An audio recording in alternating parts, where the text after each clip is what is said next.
kita tetap yakin Allah sangat menyayangi kita.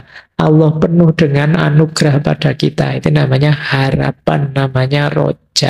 Jadi riyadhah, latihan, ya bentuk. Jangan menunggu dirimu terbentuk. Kamu yang harus membentuk dirimu. Mengaji hening bersama Dr. Fahrudin Faiz. Mari kita simak. Kalau teman-teman merasa hampa makna, hampa tujuan, saya bingung ini Pak, hidup saya mau kemana? Saya harus bagaimana menjalani hidup ini? Imam Ghazali menyarankan dua, syuhud dan qanaah lah. Qanaah itu merasa cukup dengan apapun yang saya miliki saat ini. Zuhud itu kondisi jiwa kita yang tidak lagi tergoda oleh hal-hal duniawi. Ini zuhud. Lu kalau gitu ndak kuliah, ndak kerja Pak. Ya tetap kuliah, ya tetap kerja. Tapi tidak terikat, tidak jatuh cinta pada dunia.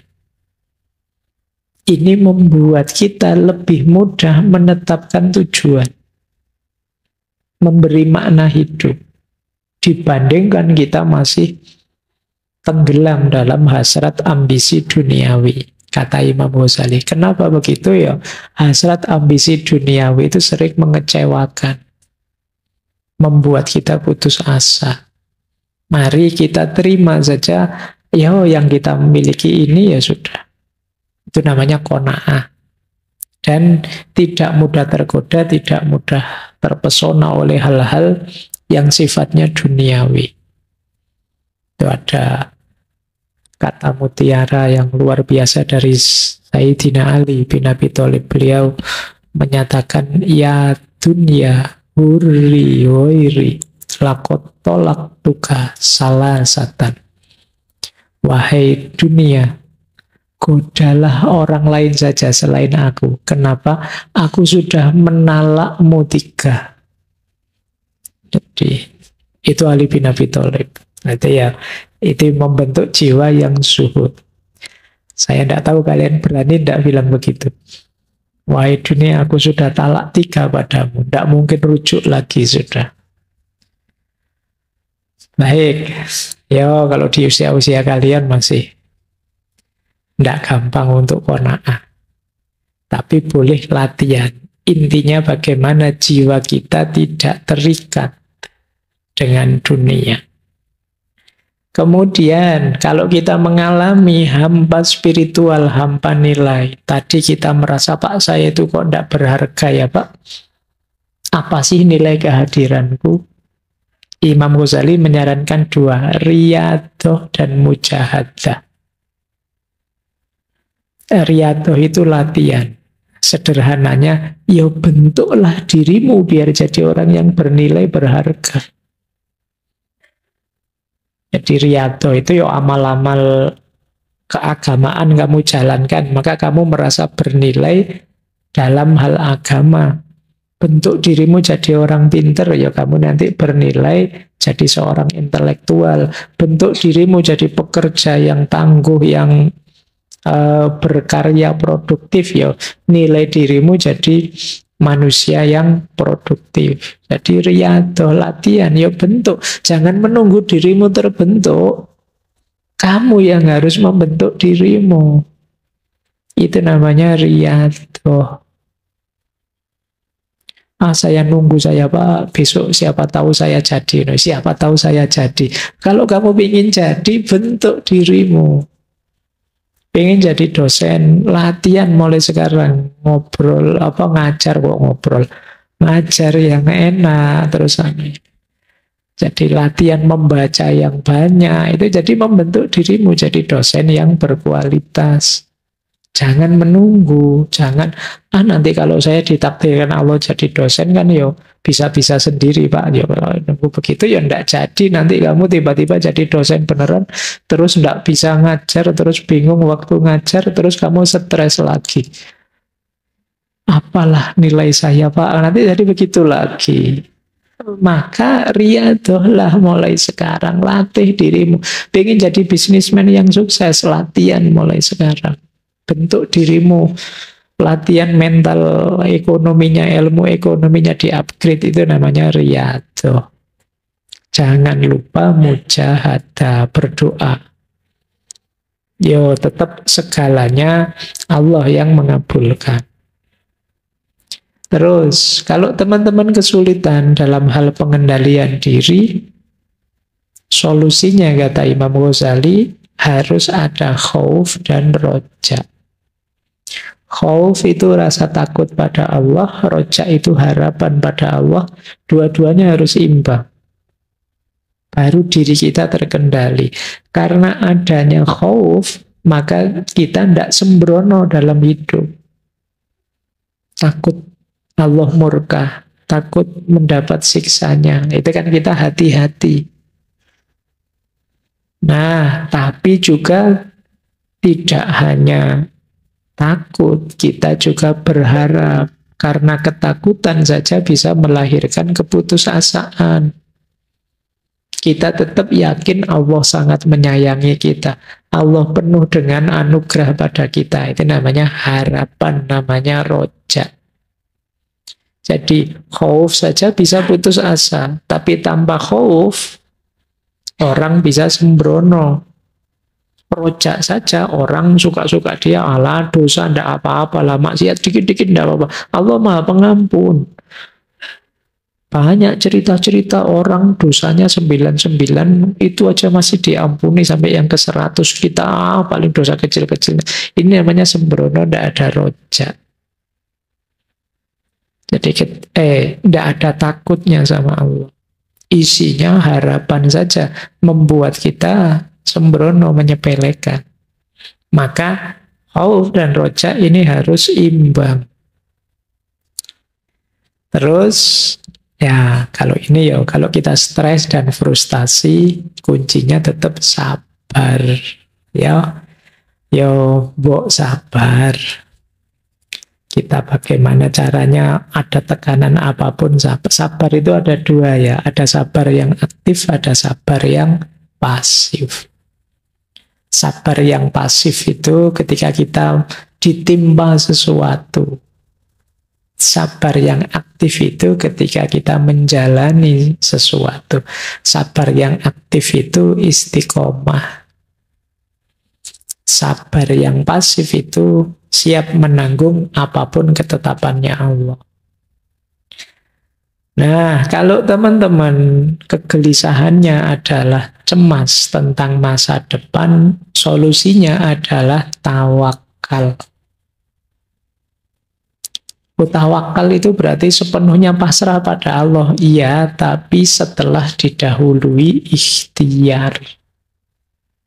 Kalau teman-teman takut masa depannya suram, ayo dirancang sejak sekarang. Biar tidak suram. Setelah dirancang, dijalani, pasrahkan hasilnya pada Allah. Itu namanya tawakal. Kalau belum ada ikhtiarnya, belum bisa disebut tawakal. Jadi kalau teman-teman cemas, jangan diam saja, Pak. Masa depan saya gimana, Pak? Ayo berusaha. Rancang yang baik, jalani dengan baik. Kalau sudah dijalani, pasrahkan hasilnya pada Allah, itulah tawakal. Nah, itu akan nyaman untuk diri kita. Jadi, kecerdasan spiritual itu sedikitnya punya 12 prinsip. Kalau tadi kan akarnya, kalau ini jalannya itu melalui 12 rute ini. Yang pertama, kecerdasan spiritual itu memerlukan kerendahan diri. Kesadaran diri. Rendahan hati. Jadi kesadaran diri itu ya sama seperti di emosi kemarin ya. Ayo dipahami. Jadi sadar itu tidak sekedar tidak tidur. Kalau di spiritual sadar itu berarti kita hidup ini punya makna. punya nilai. Banyak orang yang rutinitas, hidupnya rasanya kayak robot, tidak bisa menjawab makna. Ya menjawab makna itu di situ bertanya mengapa. Mengapa sih harus ngaji? Mengapa sih harus seminggu sekali? Mengapa kok namanya ngaji filsafat? Mengapa kok? Nah itu pertanyaan-pertanyaan ini kan menggelisahkan.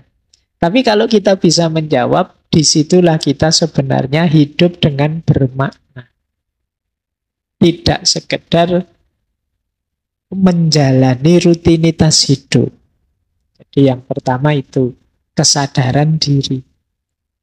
Yang kedua, spontanitas. Ini menarik ya. Spontanitas itu maksudnya apa sih? Kita itu jadi orang baik, jadi orang yang peduli, jadi orang yang religius, spiritual, itu keluarnya otomatis. Kenapa keluarnya otomatis? Karena sudah kita biasakan begitu. Tidak pakai dipikir dulu. Wah ini saya sedekah apa enggak ya? Kalau sedekah uangku sekian, nanti tinggal sekian. Padahal itu panjang. Kalau dipikir panjang, enggak otomatis keluar. Itu sebenarnya belum mendarah daging, belum mengakar. Kalau sudah karakter dermawan itu mendarah daging, begitu ada dorongan untuk sedekah, sedekah saja. Itu namanya spontan. Melakukan kebaikan secara spontan. Ini mirip didefinisi akhlak oleh para filosof muslim seperti Ibnu Miskawai, Imam Ghazali. Itu kan mendefinisikan akhlak itu cirinya antara lain spontanitas ini. Perbuatan baik yang sejati itu diantara cirinya spontan. Tidak pakai uhui ya. Kayak nonton TV nanti saya ngomong spontan, kalian uhui. Jadi otomatis keluar. Tidak pakai dipikir lagi. Min ghairi fikrin waruwiyatin kalau bahasanya Imam Ghazali. Tanpa dipikir, tanpa dipertimbangkan. Kalau ada teman butuh pertolongan, langsung otomatis ditolong begitu saja. Tidak terlalu mikir panjang. Berarti apa? Kebaikannya sudah tertanam dalam diri. Keluarnya yaitu sudah otomatis. Kalau pakai dipikir panjang, ya bukan kebaikan biasanya. Hanya pencitraan. Mikir sih tuh, wow ini saya bantu ndak ya, saya traktir ndak ya, kalau saya traktir aku rugi berapa, kira-kira besok dapat balasannya ndak, itu panjang. Kalau ini masih belum jadi orang baik. Orang baik itu ya sudah, pokoknya aku yang traktir, yang bayar. Nah, itu ciri kedua. Jadi kebaikan spiritual, kecerdasan spiritual antara lain cirinya spontanitas dalam perbuatan baik. Kemudian panduan visi dan nilai. Hidup yang punya tujuan. Ada nilai yang ingin ditegakkan. Ini nyambung dengan tadi ya, hidup yang tidak asal-asalan. Ini ciri yang ketiga. Yang keempat, keutuhan. Keutuhan itu melihatnya tidak sempit. Tidak hanya untuk kepentingan dirinya saja. Jadi menjalankan segala sesuatu, memutuskan segala sesuatu dengan mempertimbangkan yo aku, yo yang lain, ya semesta termasuk ketuhanan. Jadi tidak hanya ingin senangnya sendiri. Jadi membaca sesuatu itu utuh, tidak egois. Kemudian kasih sayang. Kalau ini tidak perlu saya jelaskan, teman-teman sudah hafal. Hidup yang penuh kasih dan sayang. Kemudian kuat berbeda. Jadi mampu merayakan keragaman. Karena mampu membaca secara luas dan utuh, biasanya terus bisa merayakan keragaman. Merayakan itu menikmati keragaman. Selama ini banyak di antara kita yang gelisah. Tidak tenang hidupnya karena ada yang beda dengan kita. Saya agamanya A, dia agamanya B. Wah, tidak tenang aku. Sulit menyikapi perbedaan. Saya tipenya ini, dia tipenya itu. Saya alirannya ini, dia alirannya itu. Mbok kalau bisa orang itu alirannya sama kayak saya semua, yang lain ikutlah saya semua. Kalau ndak ikut aku gelisah. Ini namanya ndak bisa menikmati keragaman. Padahal Al-Quran kan sudah jelas menegaskan ya, syir'atan wa minhajan, su'uba wa qabail, dan macam-macam mengindikasikan bahwa keragaman itu sunatullah. Tapi kita sering jadi orang yang tidak terima, tidak puas dengan keragaman itu. Tidak bisa menikmati keragaman. Nah ini berarti apa? Kecerdasan spiritualnya kurang tinggi. Perlu di-upgrade lagi. Selanjutnya orang yang cerdas spiritual itu tidak tergantung. Kita dengan sesama saling membutuhkan, tapi tidak tergantung. Bedakan saling membantu dengan ketergantungan. Kalau ketergantungan itu pokoknya kalau tidak kamu ya hidupku hancur, sudah selesai. Nah, itu ketergantungan namanya. Harus kamu. Kalau ndak kopi merek ini atau kalau ndak rokok merek itu ndak pokoknya. Itu namanya ketergantungan. Jadi ketergantungan itu nanti diantara indikasi orang tidak bisa menikmati keragaman. Ya kalau dalam Islam kan satu-satunya yang ditolerir itu ketergantungan kepada Allah. Allahus Somad. Satu-satunya tempat bergantung itu Allah. Kalau pada yang selain Allah jangan tergantung. Nanti kamu kecewa. Jadi ketergantungan menunjukkan kecerdasan spiritual kita kurang tinggi. Nah, selanjutnya rendah hati. Bukan rendah diri ya, ada beda. Kalau yang awal itu sadar diri. Kalau yang ini rendah hati. Kalau rendah diri kan minder. Tidak bersyukur. Kalau rendah hati itu lawannya tidak sombong. Jadi tidak meninggikan diri. Sadar bahwa aku ini banyak kelemahan. Yang di antara kelemahan ini bisa teratasi kalau aku berhubungan dengan orang lain, berhubungan dengan sesama, dengan semesta, berhubungan dengan Tuhan. Nah ini namanya kerendahan. Orang yang sadar kelemahan dirinya itu biasanya tidak sombong. Baik, terus prinsip spiritual, kecerdasan spiritual yang lain adalah itu tadi ya, bertanya mengapa. Pertanyaan mengapa itu pertanyaan sangat filosofis. Kalau teman-teman ingin jadi orang pinter, sering-sering bertanya mengapa. Meskipun ini menjengkelkan. Ya. Jadi, mengapa kok harus ngaji filsafat? Ya biar kita ngerti filsafat. Mengapa kok kita harus ngerti filsafat? Ya karena filsafat itu penting untuk dunia. Karena filsafat itu melatih kita untuk berpikir kritis. Mengapa kita harus berpikir kritis? Nah itu kan jengkel kamu ditanya gitu terus. Loh, tapi justru itu menunjukkan kita sadar. Ini yang disebut oleh Socrates itu hidup yang diuji. Jadi kata Socrates, hidup yang tidak diuji itu hidup yang tidak berharga. Hidup yang berharga itu yang kita uji.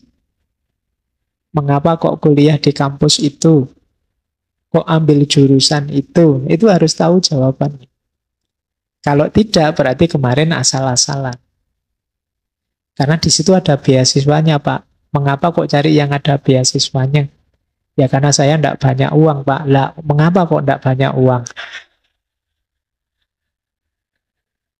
Ya, karena saya males, Pak. Lah mengapa kok males? Oh itu kamu bisa stres itu mendadak.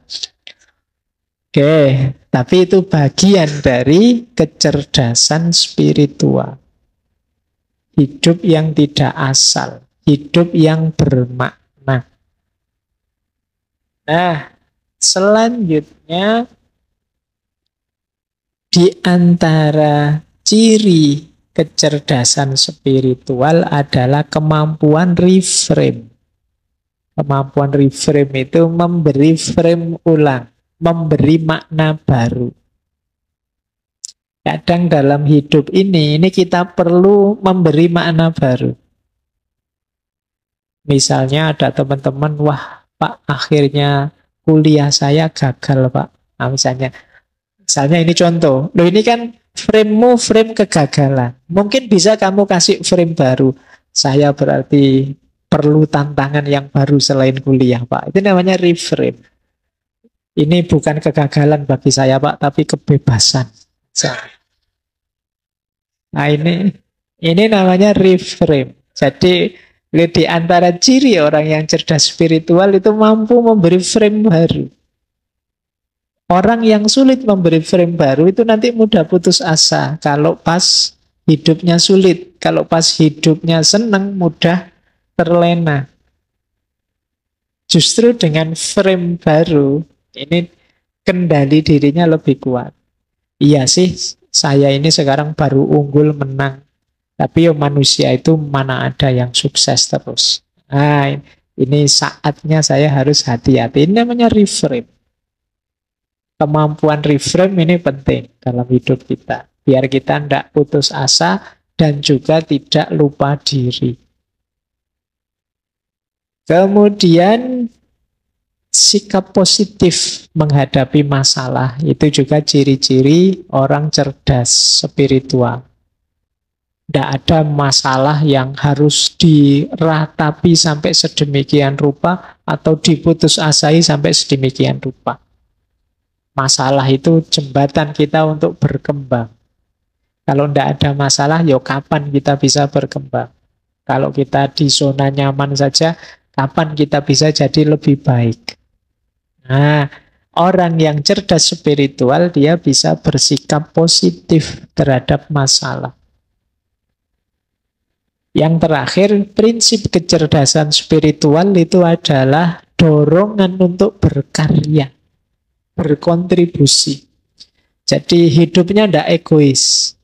Yang ada di pikirannya, apa yang bisa aku berikan pada teman-temanku, pada sesama, pada lingkunganku, sejauh yang aku mampu.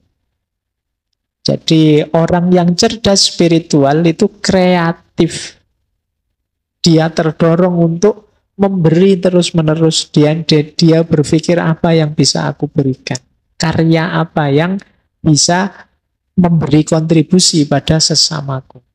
Nah ini ciri-ciri cerdas secara spiritual.